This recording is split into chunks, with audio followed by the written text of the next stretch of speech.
Imagine for a moment that you are a British soldier in 1775. You've crossed the Atlantic Ocean in terrible conditions, spent weeks feeling sick on a crowded ship, and finally arrived in the American colonies, expecting a fairly easy military campaign against poorly trained and poorly equipped rebels. You wear the famous red uniform of the world's most powerful army. You serve under generals who defeated the French in the 7 Years' War and are part of a military machine that has ruled European battlefields for generations. But something is very, very wrong. The rules of war you've been taught simply don't work here. The enemy isn't fighting as they should.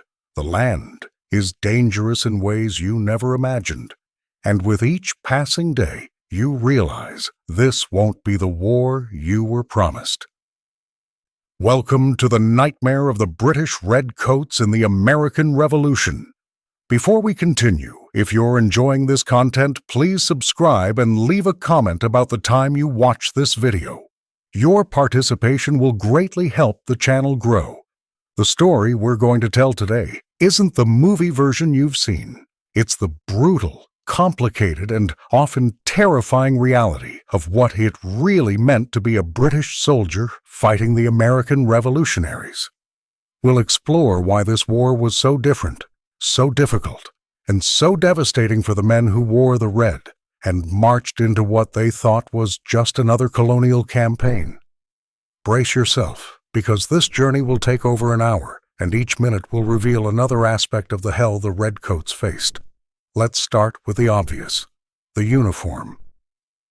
That famous red coat that gave British soldiers their name wasn't just a military fashion choice. On European battlefields where armies clashed in organized formations across open fields, bright red served multiple purposes. It allowed commanders to identify their troops through the thick gunpowder smoke.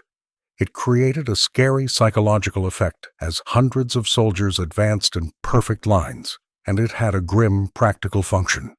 Red hid bloodstains, maintaining the military appearance even after combat.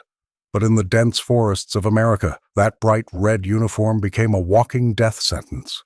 The American Revolutionaries didn't fight in organized lines on open fields.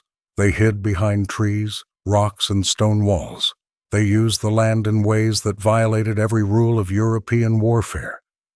And that bright red made every British soldier a perfect target against the green and brown of the American forest. But the uniform wasn't just a matter of color. It was heavy, uncomfortable, and completely wrong for the American climate. The thick wool coat designed for European winters became torture under the relentless sun of American summers. British soldiers marched with over 30 pounds of gear in temperatures that easily exceeded 86 degrees Fahrenheit. The combination of heat, humidity, and heavy wool led to heat exhaustion with alarming regularity. Men fainted in formation. Others suffered from heat stroke, which left them confused and unable to function. And the winters? American winters were different than most British soldiers knew. The Valley Forge winter is famous on the American side. But the British also suffered tremendously.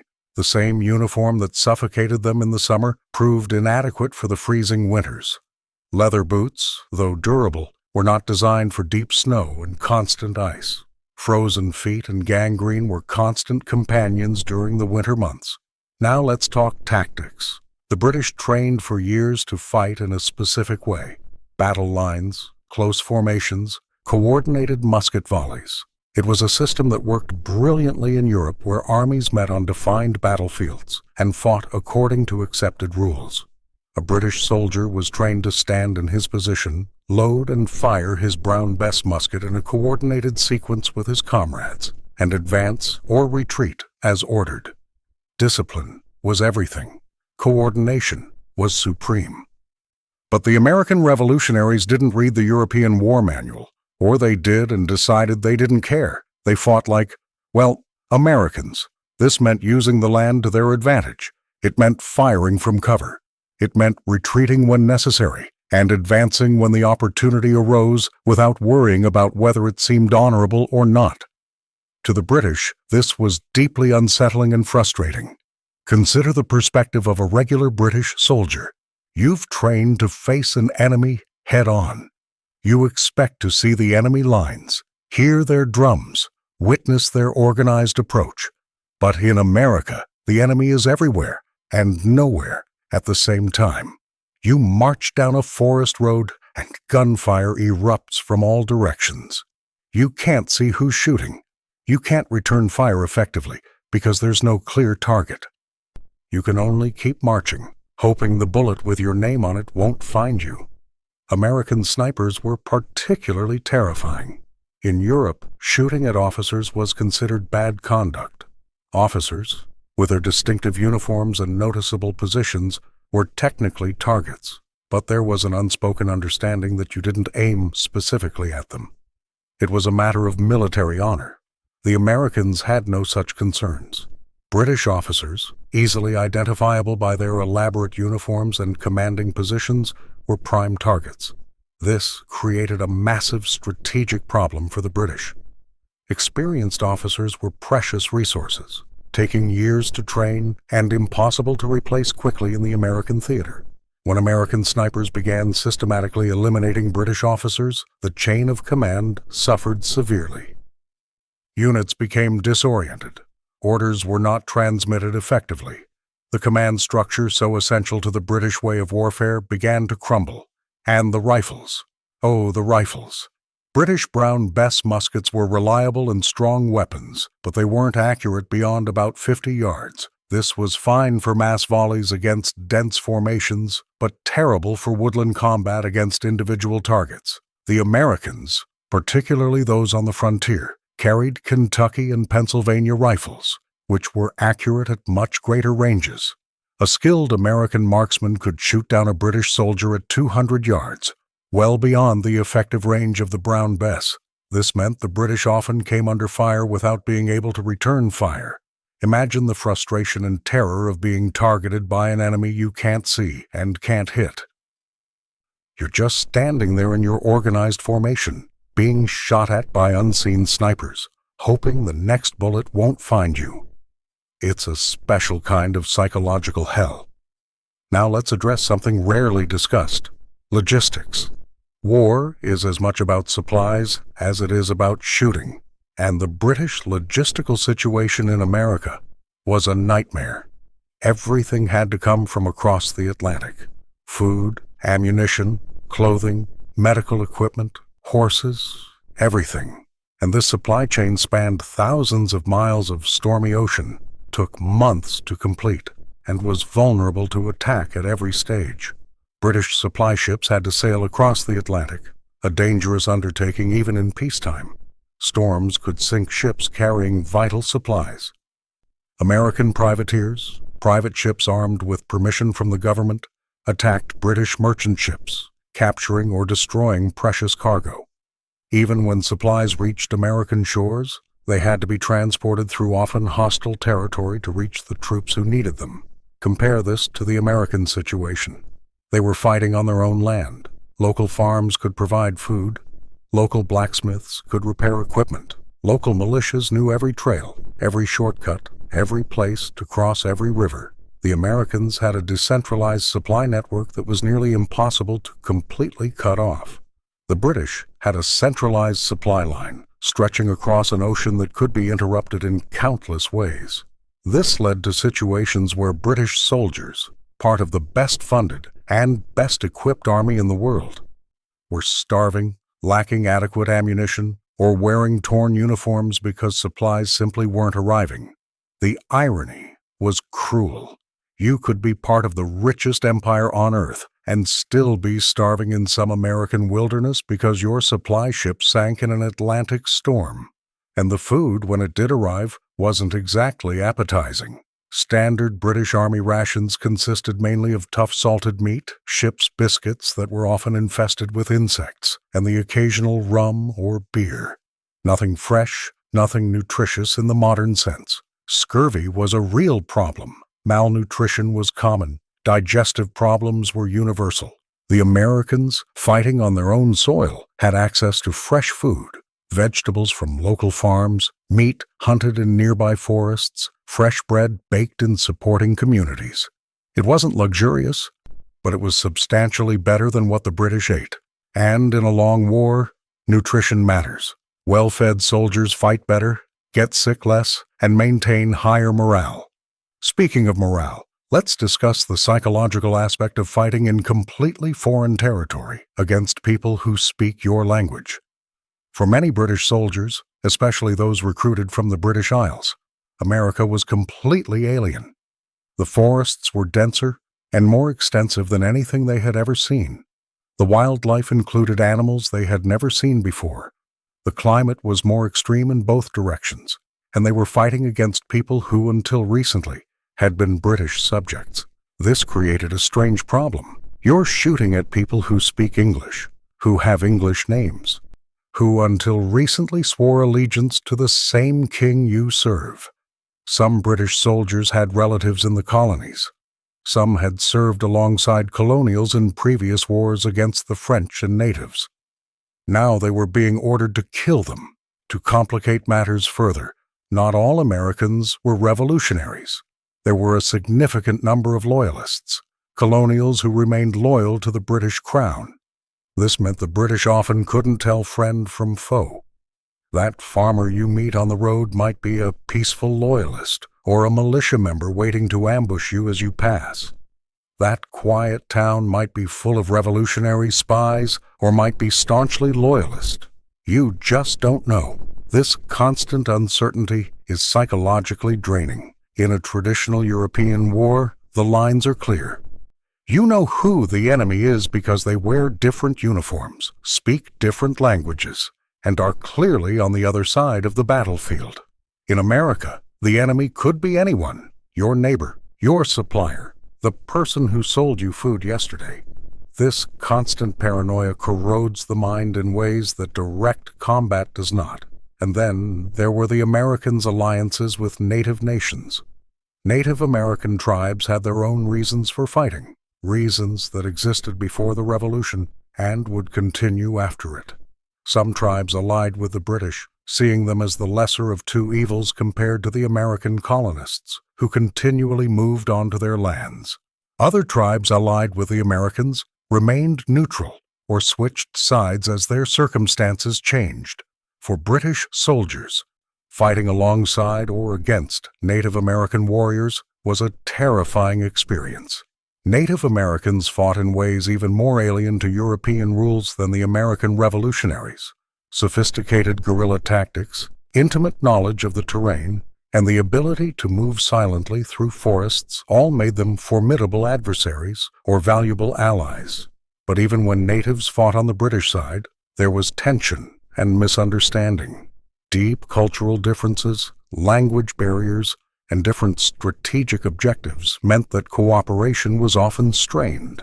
And when natives fought against the British, the results could be terrifying. Ambushes that appeared out of nowhere, trails that seemed safe until they weren't, a form of warfare for which no European training had prepared them. Let's talk about medicine, or the lack thereof. Battle wounds in the era of the American Revolution were often death sentences, not necessarily from the injury itself, but from the infections that inevitably followed. Germ theory was still decades away. Surgeons didn't wash their hands between patients. Instruments were rarely sterilized. Antibiotics didn't exist. A musket ball striking a limb often led to amputation, not because the limb couldn't be saved, but because the resulting infection would likely kill the patient anyway. It was best to amputate quickly without anesthesia beyond perhaps some rum and a piece of leather to bite on, and hope the person survived the shock and bleeding. Wounds to the torso or abdomen were essentially fatal. There was no way to effectively treat damage to internal organs. You simply lay in agony, sometimes for days, until finally dying. Head injuries were obviously catastrophic. Even seemingly minor wounds could become lethal if they became infected, which they frequently did, and disease killed far more soldiers than bullets. Dysentery, typhus, smallpox, malaria, pneumonia, all these were constant companions of armies on campaign. Sanitary conditions in military camps were appalling by modern standards. Inadequate latrines, a lack of clean water, and men living in close proximity all created perfect conditions for disease to spread. An epidemic could devastate a regiment more effectively than any battle. You could have a battalion at full strength 1 week, and 3 weeks later, half of them would be too sick to fight, and a quarter of them would be dead. And there was little the medicine of the time could do other than isolate the sick and wait for the epidemic to run its course. For the British, this was a particular problem because replacements were very difficult to obtain. An American regiment decimated by disease could be rebuilt with volunteers or local militiamen relatively quickly. A decimated British regiment had to wait months for replacements from across the Atlantic, if they arrived at all. Now consider the terror of forced marches through unfamiliar territory. British commanders often ordered long marches to achieve strategic objectives or escape unfavorable tactical situations. But marching through the American countryside was not like marching along well-maintained European roads. Roads in colonial America, when they existed, were often little more than widened trails, unpaved, unmaintained, turning into muddy swamps after rain, disappearing completely into dense forests, and always under threat of ambush. Imagine marching for days through dense forest with all your gear in oppressive heat or bitter cold, knowing that at any moment gunfire could come from the tree line, not knowing if you'll reach your destination, not knowing if the maps your officers are using are accurate since colonial American cartography was notoriously inaccurate, and the bridges, or lack thereof. European armies could generally rely on established infrastructure, bridges over rivers, roads between cities, well-known landmarks. In the Americas, you often had to ford rivers because there were no bridges, or build temporary bridges, a time-consuming process that left you vulnerable to attack, or find fords, which could be dangerous and changed with the seasons and water levels, and the mosquitoes. God, the mosquitoes. In swamps and wetlands, which included large parts of the American theater of operations, mosquitoes were a constant and maddening plague, not only annoying, but also carriers of diseases like malaria. Soldiers suffered from fever and confusion caused by mosquito bites, not understanding the connection between the insects and their illness. Let's discuss an often overlooked aspect, the age and experience of the troops. The British Army was a professional force, but that didn't mean all soldiers were hardened veterans. Many were young, some barely out of their teens, recruited from the lower classes of British society, where opportunities were limited, and the Army offered regular, if meager, pay. These young soldiers were trained in European methods of warfare, and then thrust into a completely different environment. Their training advantage, which would have been significant on a European battlefield, was less useful in the forests and mountains of America. Meanwhile, many of the American Revolutionaries, especially those from the frontier areas, had grown up hunting and shooting. They could load and fire faster, shoot more accurately, and move through forests more quietly because they had done these things all their lives. The contrast was especially stark with the American riflemen. These were often frontiersmen who had used their rifles since childhood. They could knock a squirrel from a tall tree, which meant they could certainly hit a British soldier at ranges British soldiers considered impossible, and they knew the terrain in ways no map could convey. They knew where to find water. They knew which plants were edible. They knew how to read signs of coming weather and clouds and animal behavior. The British had training and discipline. The Americans had familiarity and adaptability. On an open European battlefield, training and discipline prevailed. In the forests and mountains of America, familiarity and adaptability often proved more valuable. There was also the question of motivation. Why was a British soldier fighting? Because it was his job. Because he was paid to do so, albeit not very much. Because he would be punished if he didn't. Desertion was punished brutally, often with public floggings or even execution. But these negative motivations don't create soldiers who fight fiercely when the going gets tough. Why was an American revolutionary fighting? He believed he was fighting for his freedom, his land, his future. Right or wrong, fair or not, this belief provided a powerful motivation. A soldier fighting for pay might retreat when the situation seems hopeless. A soldier fighting for his home fights until he can fight no longer. This doesn't mean that all Americans were passionate patriots, or that all British were selfish mercenaries. The reality was much more complicated, but on average the motivational factor favored the revolutionaries, and this mattered at critical moments in battle.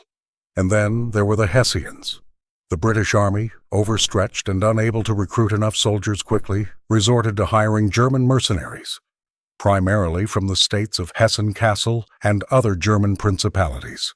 These soldiers, collectively called Hessians, though they came from various places, were well-trained professionals, but their presence created problems.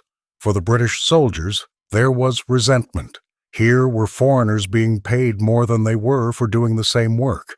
There were also language barriers. Coordinating military actions when parts of your army spoke German and others spoke English was challenging. And for the Americans, the use of foreign mercenaries was proof of British desperation, a propaganda point that helped recruit more revolutionaries. The Hessians themselves faced their own challenges. They were even further from home than the British. Many had effectively been sold into military service by their princes, not true volunteers. And after the war, many chose to remain in America rather than return home, suggesting that their loyalty to their British employers was weak. Let's talk about specific battles from a British perspective.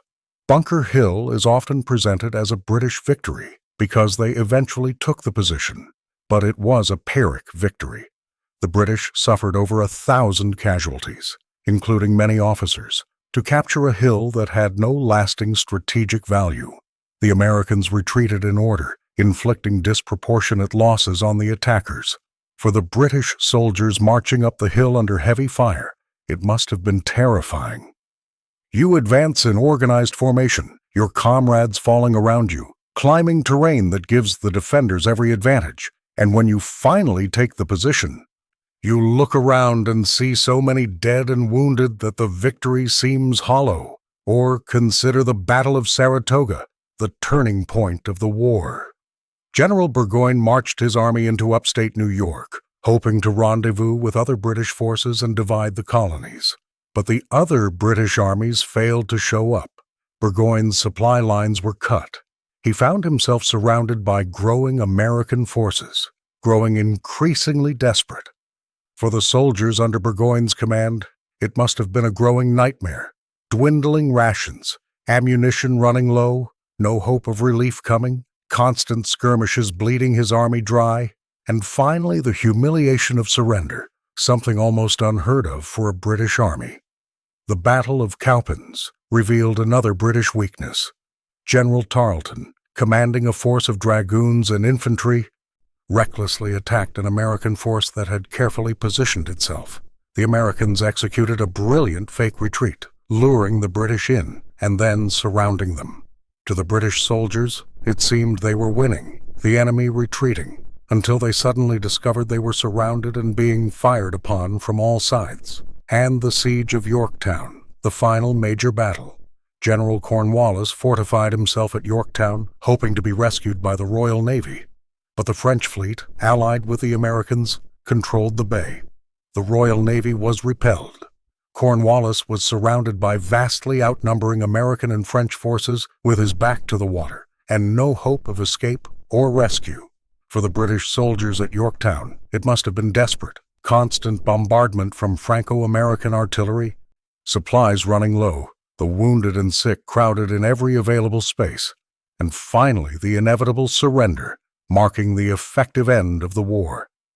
In each of these cases, individual British soldiers fought courageously. It wasn't cowardice that defeated them. It was a combination of flawed leadership, impossible logistics, tactics unsuited to the terrain and the enemy, and finally the simple mathematics of fighting a war on a vast continent against a determined population, while their own supplies and reinforcements came from across an ocean. Let's address something rarely discussed: the psychological impact of fighting a war you feel you're losing. As the war progressed and it became clear it wouldn't be the quick pacification that had been promised, British morale suffered. soldiers began to question the point of it all. What are you risking your lives for? To hold on to colonies that clearly no longer want to be ruled by you? To enrich merchants and politicians in London who will never hear a bullet fly? Desertion became an increasing problem. Soldiers simply disappeared into the vast American wilderness. Some may have died lost in the forests. Others clearly deserted, choosing to start new lives in America rather than continue fighting. For British commanders, this was frustrating and demoralizing. For the soldiers who remained, the desertion of comrades was a constant reminder that perhaps there was a way out, and the families left behind. A British soldier serving in America probably wouldn't see his family for years. Letters took months to travel in any direction, if they arrived at all. You might receive a letter informing you that a relative had died months ago, or you might never receive the letter, simply never knowing. The wives and children of soldiers back home faced their own hardships, surviving on meager pay when it arrived, always dreading the news that their husband or father had been killed in some distant forest. This human cost, rarely quantified in history books, was enormous. Families destroyed, lives ruined, psychological trauma that had no name at the time but certainly existed. Soldiers who returned from America, if they returned at all, were often changed people. They had seen and done things that haunted them. Consider also the political context. The American War was not universally popular in Britain. There was significant opposition in Parliament and among the public. Some saw the Americans as having legitimate grievances. Others simply thought the war cost too much and achieved too little. For a soldier, knowing that many back home questioned the war's purpose added another layer of demoralization, and there was corruption and incompetence at various levels of the British command and logistics structure. Suppliers overcharged for inferior supplies. Politically connected but militarily incompetent officers were given command over more experienced soldiers. Orders from London often revealed a complete misunderstanding of the realities on the ground in America. For the rank-and-file soldiers suffering the consequences of these systemic failures, the frustration was profound. You're marching in boots that are falling apart because some supplier pocketed money by supplying inferior leather. You're fighting under an officer who doesn't know what he's doing because his father knew the right people in London. You're executing a strategy that makes zero sense given the tactical reality, but sounds good in a conference hall thousands of miles away. This disconnect between British leadership and the reality on the ground was a chronic problem. Generals in London planned campaigns as if America were just another European campaign. Officers in the field tried to explain why these plans wouldn't work, but they were often ignored, and rank-and-file soldiers paid the price in blood. The contrast with American leadership is instructive. George Washington certainly made mistakes, but he was present, sharing hardships with his troops, and crucially, he understood the kind of war he was fighting. He knew he couldn't win by beating the British in pitched battle after pitched battle, so he didn't try. He fought a war of attrition, preserving his army, seizing opportunities where he could, and above all, simply keeping the rebellion alive. The British leadership, in contrast, often seemed to be trying to fight the last war. They sought decisive battles that would crush the rebellion once and for all. But the Americans rarely gave them these battles, and when they did, the outcome was not always what the British expected. Let's explore the issue of communications in more depth. In the pre-telegraph era, coordinating military operations across vast distances was extremely difficult. A British general in New York couldn't simply call a general in Philadelphia or Charleston. Orders had to be carried by messengers on horseback or by ship, taking days or weeks, and these messages could be intercepted. The Americans became quite adept at capturing British couriers. This provided them with valuable intelligence on British plans and movements. It also meant that critical orders never reached their destination, leading to coordination breakdowns that could be catastrophic. Remember the Saratoga campaign? One reason Burgoyne was isolated was that other British armies that were supposed to rendezvous with him either never received or never followed the proper orders. For a British soldier, these coordination failures meant you could march into what was promised to be a supported operation only to find yourself alone with no reinforcements arriving because some message got lost or captured. It's the kind of thing that makes you question whether your commanders really know what's going on. And intelligence, or lack thereof. The British often had poor information about American positions, strength, and intentions. This was partly because the Americans operated on their own territory where they had extensive civilian support. A farmer who seemed neutral to a British officer could be passing information to the revolutionaries. A woman in a tavern could be overhearing British conversations and reporting back to the Americans. A child could be a messenger. The British simply couldn't trust anyone. Every interaction with civilians was a potential opportunity for the Americans to gather intelligence. Meanwhile, British spies among the American population were less effective. They stood out. They didn't know the territory as well. And if captured, they faced summary justice as traitors. This intelligence imbalance meant that the Americans often knew where the British were and where they were going, while the British often marched blind. It's a huge tactical disadvantage. You're constantly reacting instead of acting, always one step behind, always vulnerable to surprise.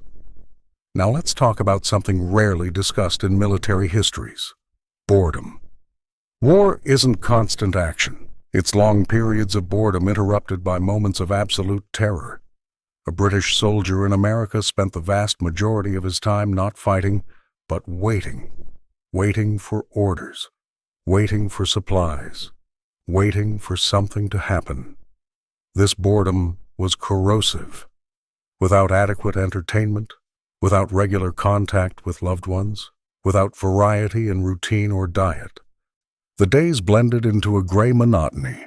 Men played cards, gambled their meager pay, drank when alcohol was available, and often got into trouble for sheer lack of anything else to do. Fighting between soldiers was common.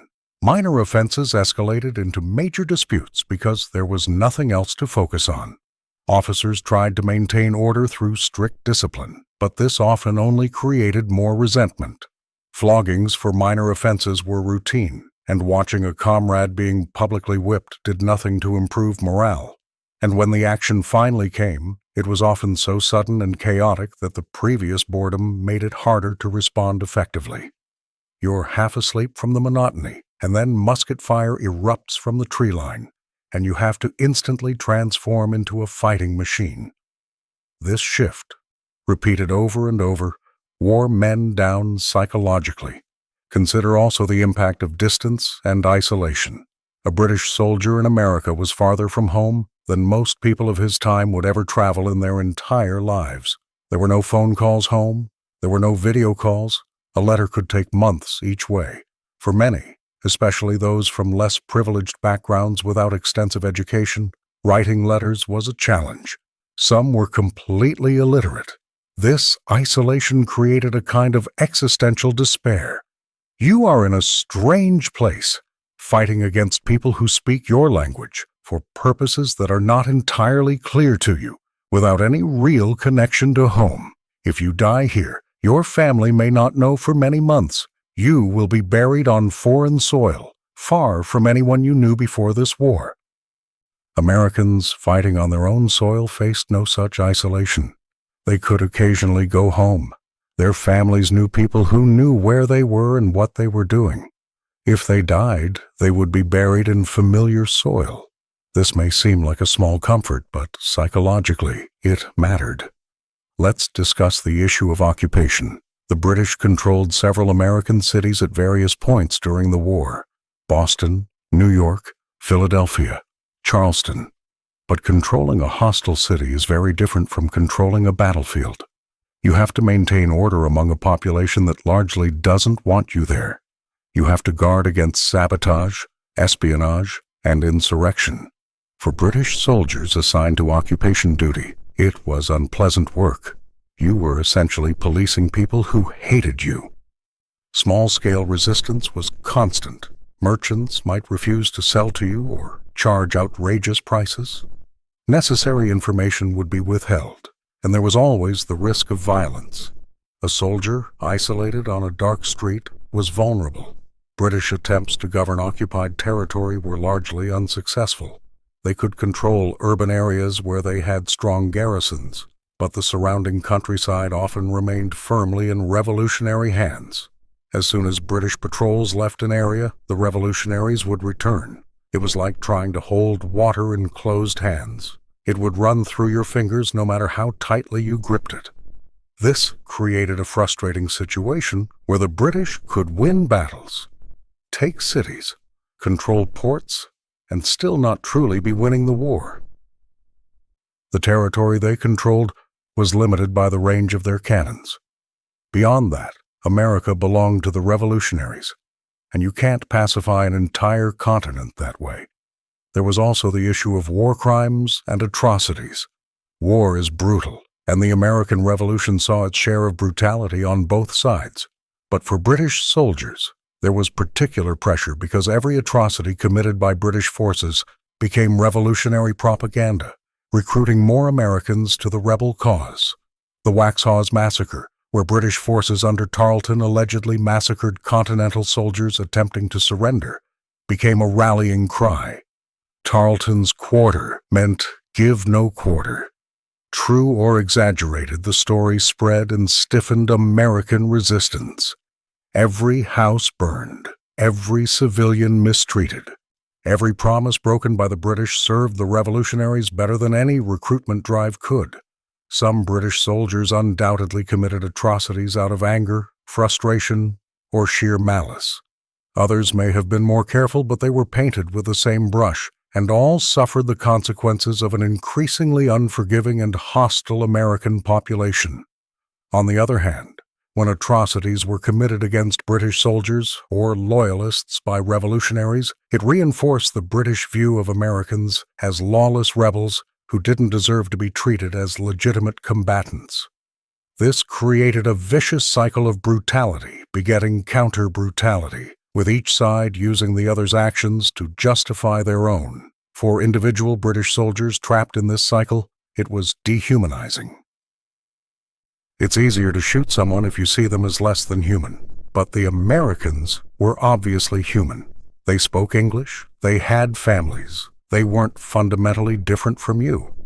This cognitive dissonance between seeing the enemy as monsters and knowing they were people created psychological tension. Let's talk about class and hierarchy in the British Army. It was rigidly hierarchical in ways that made many of the problems we've discussed worse. Officers came almost exclusively from the upper classes. They purchased their commissions, meaning that wealth, not ability, often determined who commanded. Privates were from the working class or lower, often men with no other options in life. This class divide created a disconnect between officers and enlisted men. Officers lived relatively comfortably, even on campaign, with adequate tents, better rations, and personal servants. Private soldiers lived in miserable conditions, ate poor food, and were treated as disposable. An officer could lose more money playing cards in one night than a private soldier earned in a year. This inequity bred resentment. Yes, discipline kept men in line, but it was discipline based on fear of punishment, not respect or loyalty. When things got truly desperate, when the situation seemed hopeless, this kind of discipline tended to disintegrate. Men deserted or surrendered or simply stopped fighting effectively. Compare this to the American Continental Army, which, while also having its own class and hierarchy issues, had greater social mobility. A man of common origin could eventually rise to positions of responsibility if he demonstrated ability. Washington, though of privileged origins, consciously sought to cultivate loyalty through personal example and charisma, not just fear. This difference in command structure and military culture favored the Americans in long conflicts. Loyalty based on shared belief and mutual respect endures longer under pressure than loyalty based purely on fear of punishment.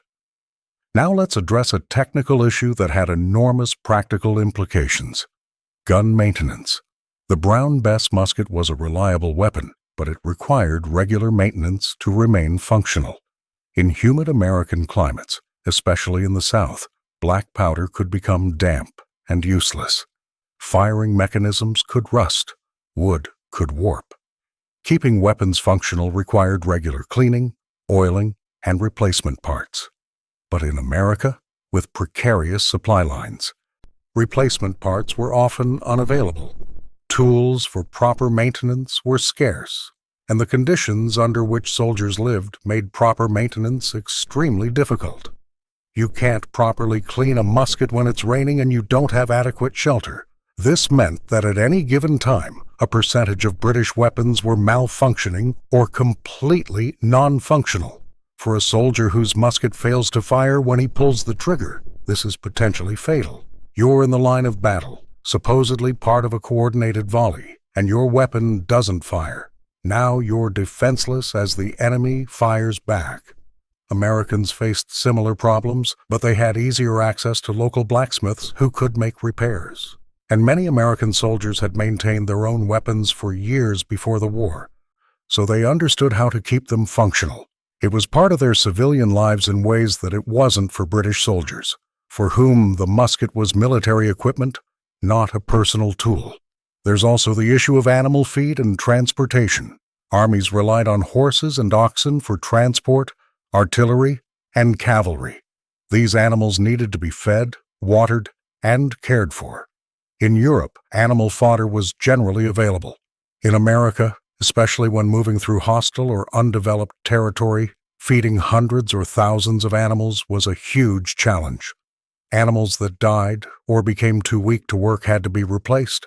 But where did the replacements come from? They could be purchased or confiscated from local farms, but this hurt relations with the civilian population. They could be shipped from across the Atlantic. But transporting live animals by ocean-going ship was even more difficult and expensive than transporting supplies. Without adequate animal transport, moving supplies and artillery became extremely difficult.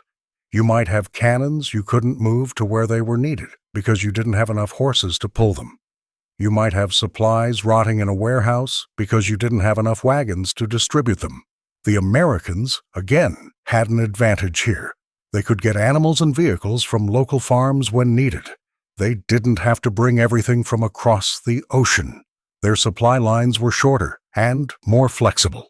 Let's discuss the role of the Royal Navy, which was both a help and a hindrance to British forces on land. The Navy could transport troops, provide fire support for coastal operations, and protect supply lines.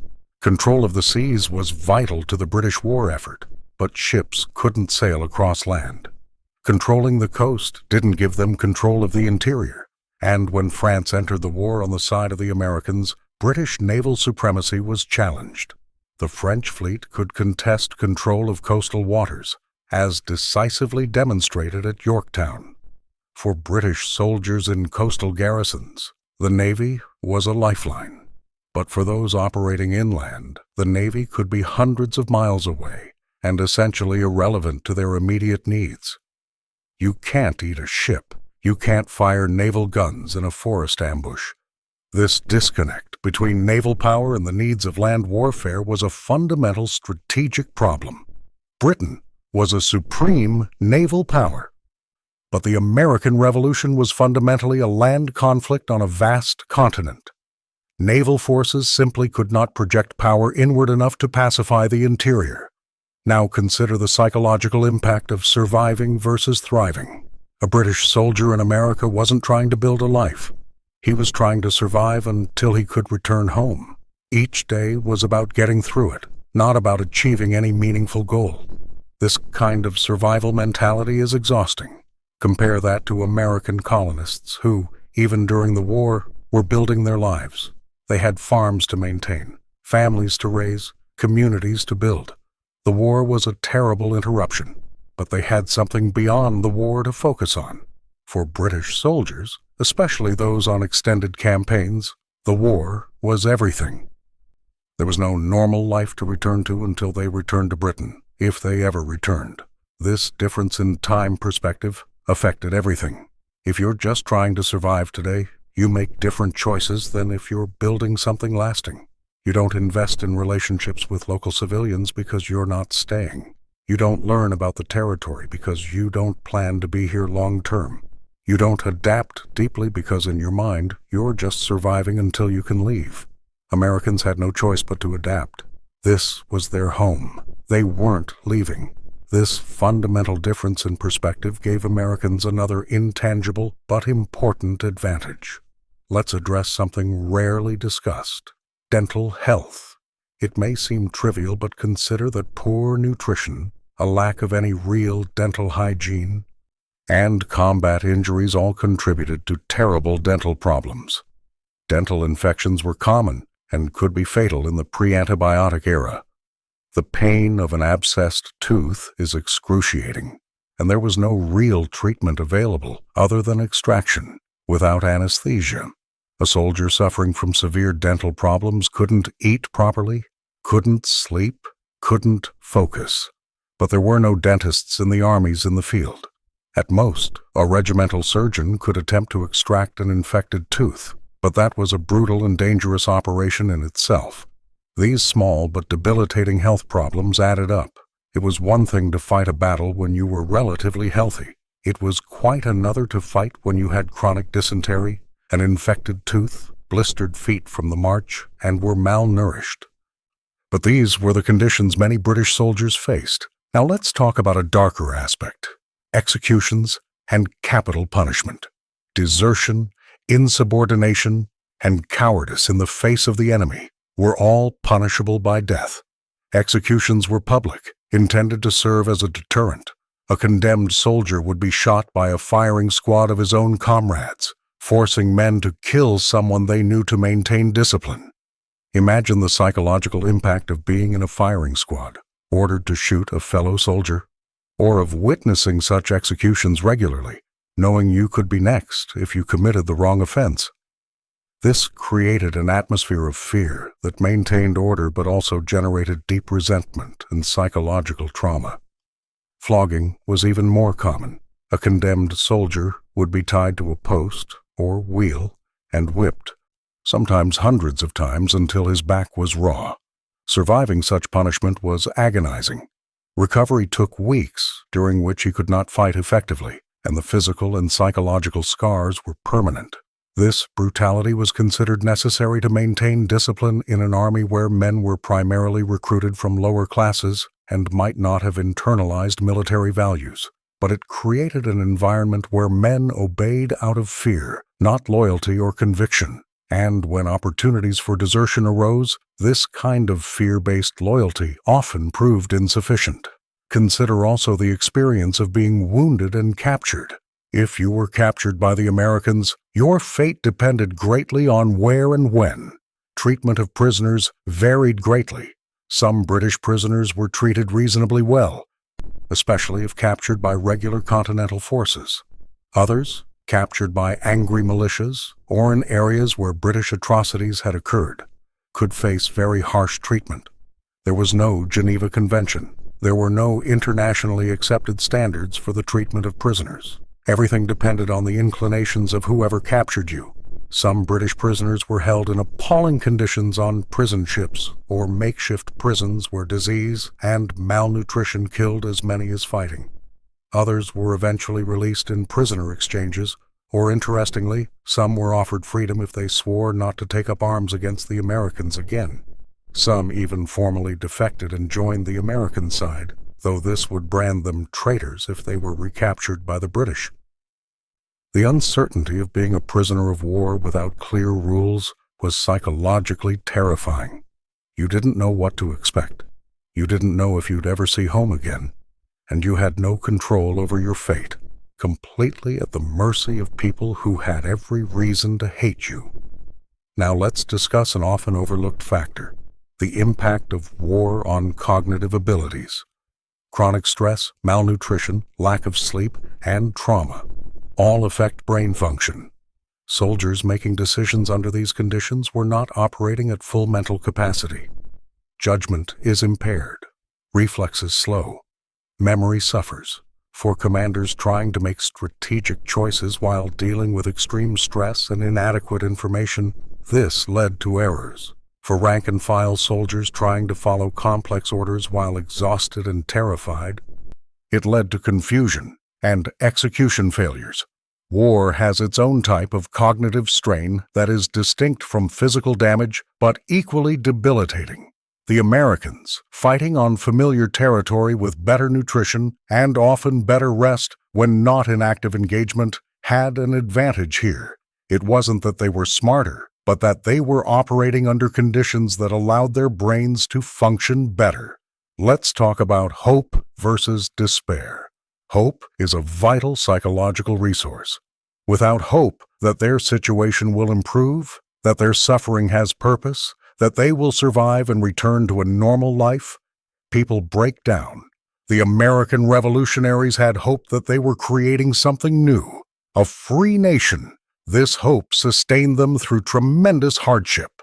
What sustained British soldiers? For some, it was duty to king and country. For others, it was simply basic survival, getting to the next day. But as the war dragged on and victory seemed ever more distant, even these motivations wore thin. Desperation set in, and desperate men don't fight well. The spiritual and religious dimension also deserves attention. Many soldiers on both sides were religious. They prayed for protection, for victory, for a return home. But the Americans could frame their struggle in religious terms in a way that resonated. They were fighting for the freedom God had given them against tyranny, for their children. The British certainly had religious support too, but it was harder to frame suppressing a colonial rebellion in terms of a divine mission. Churches in the colonies largely supported the revolution. This meant that sermons British soldiers might hear in British-controlled territory were often pro-loyalist, but they knew that just beyond the lines, clergy were blessing the revolutionary effort. This religious and moral ambiguity compounded the cognitive dissonance British soldiers faced. If God was on their side, why was it so difficult? Why were they losing? These questions, even if not consciously articulated, gnawed at morale. After years of conflict, simple exhaustion set in. Humans can only sustain high levels of alertness and stress for so long before they burn out. Soldiers who had been in America for years were physically and psychologically exhausted. New troops from Britain arrived with no understanding of how this war was different, and they had to learn hard lessons quickly or die. This constant turnover meant that British units rarely developed the cohesion that came from fighting together for extended periods.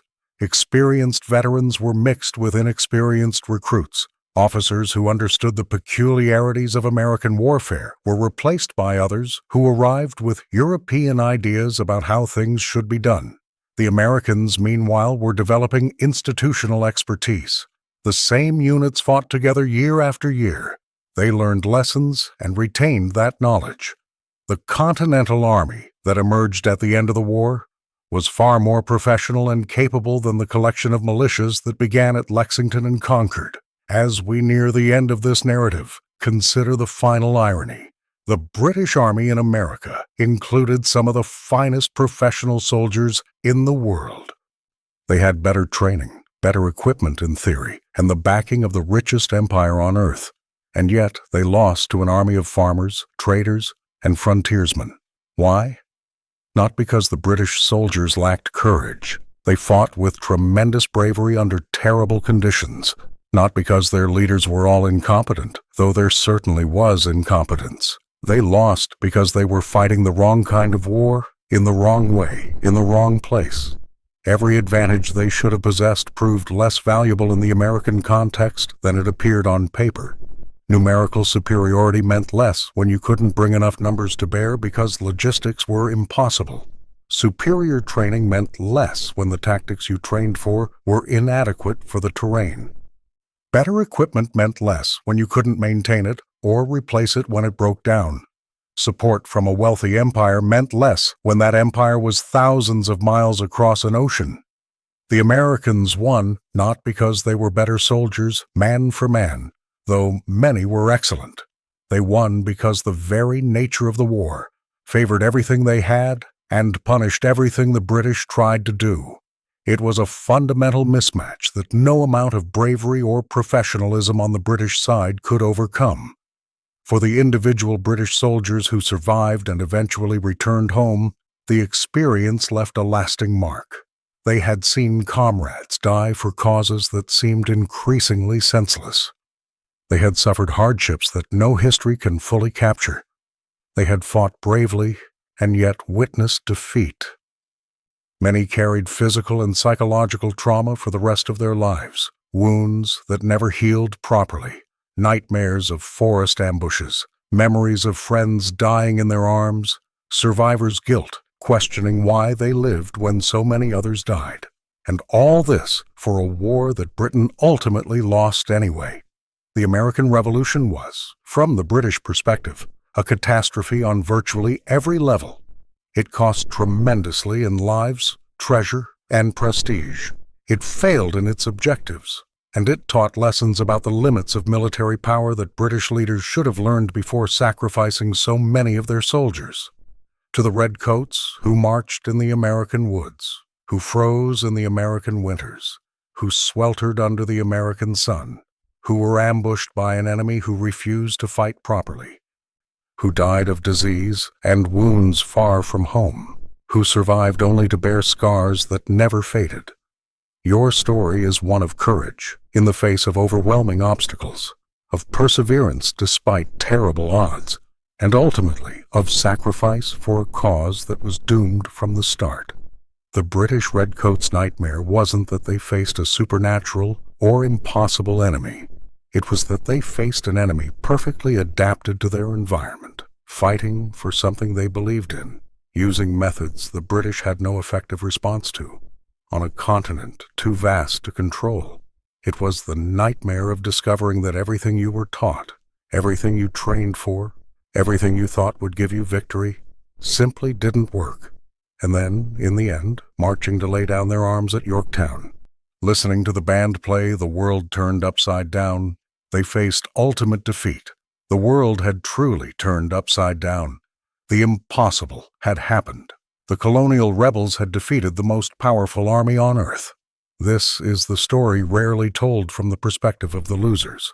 But it's important to tell because it reminds us that history isn't simple. It's not just the heroic and inevitable triumph of the righteous.